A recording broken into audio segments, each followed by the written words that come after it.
నమస్తే. ఈరోజు మన రెసిపీ అయితే కాకరకాయ అండి. ఇక్కడ నేను రెండే కాకరకాయలు తీసుకున్నాను, ఎక్కువ కాదు.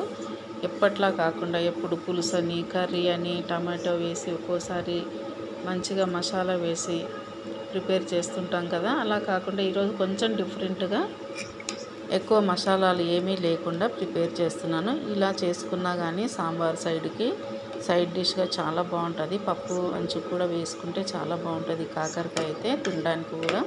నేనైతే పైన కొంచెం పొట్టు తీసేసి ఇలా ముక్కలు కట్ చేసుకొని ఇందులోకి అయితే 1 టీ స్పూన్ వరకు ఉప్పు వేసాను. వేసిన తర్వాత ఇలా బాగా కలిపేసి ఒక అరగంట సేపు నానబెట్టాలి. ఉప్పు వేసాం కాబట్టి నీరు బాగా ఊరి పిండినప్పుడు ఆ చేదంతా వెళ్ళిపోతుంది అన్నమాట. ఎప్పుడు ఒకేలా కాకుండా కొంచెం డిఫరెంట్ చేస్తే మనకు కూడా తినడానికి కొంచెం ఇంట్రెస్ట్ అనిపిస్తుంది కదా.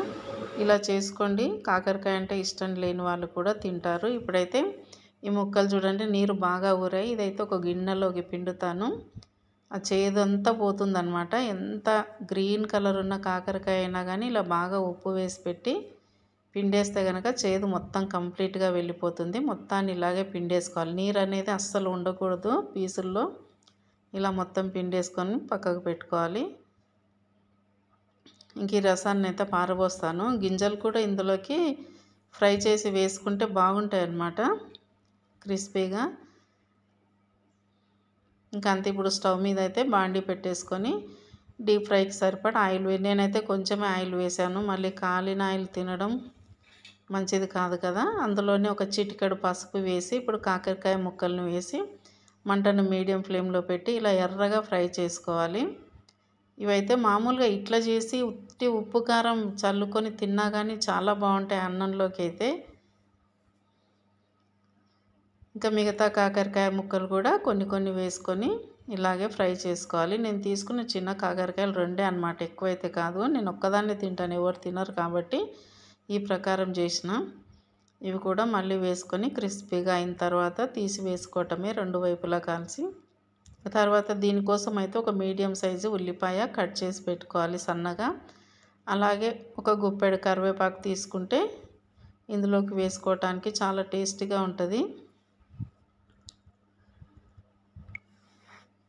ఆ కట్ చేసి పెట్టుకున్న ఉల్లిపాయలు ఉన్నాయి కదా, ఇప్పుడు ఇందులోకి కొద్దిగా జీలకర్ర ఆవాలు తాలింపుకు వేసుకోవాలి. ఇంకా మినప్పప్పు శనగపప్పు వేస్తే కూడా బాగుంటుంది. ఇంకా నాకు ఎందుకో పండుకిండికి తగ్గుతుంటే బాగుండదు, తినాలనిపించదు కాబట్టి నేనైతే వెయ్యను. ఇప్పుడు ఇందులోకి కొద్దిగా అల్లం వెల్లుల్లి పేస్ట్ ఒక 1/2 టీ స్పూన్ అంతా వేసుకొని బాగా కలుపుకోవాలి. కరివేపాకు కూడా యాడ్ చేసుకొని ఈ ఉల్లిపాయ ఒక 50% వరకు కుక్ అయ్యేంత వరకు కుక్ చేసుకొని ఇందులోకి సరిపడా ఉప్పు వేసుకోవాలి. అలాగే కారం అయితే 1 టీ స్పూన్ వేస్తున్నాను.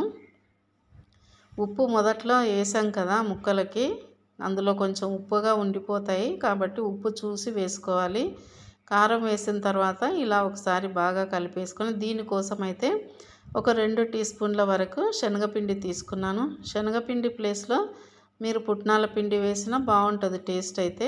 ఈ శనగపిండి వేసిన తర్వాత ఉల్లిపాయలకు బాగా పట్టేటట్టు, అలాగే శనగపిండి పచ్చివాసన పోయేంత వరకు బాగా కలుపుకోవాలి.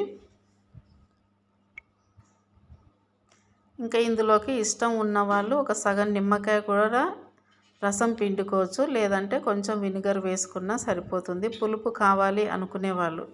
నేనైతే అవి 2 ఏమీ వేయలేదు, మామూలుగానే ఇట్లా ఫ్రై చేసి. ఇప్పుడు ధనియాల పొడి జీలకర్ర పొడి 2 కలిపినవి 1 టీ స్పూన్ వరకు వేసిన.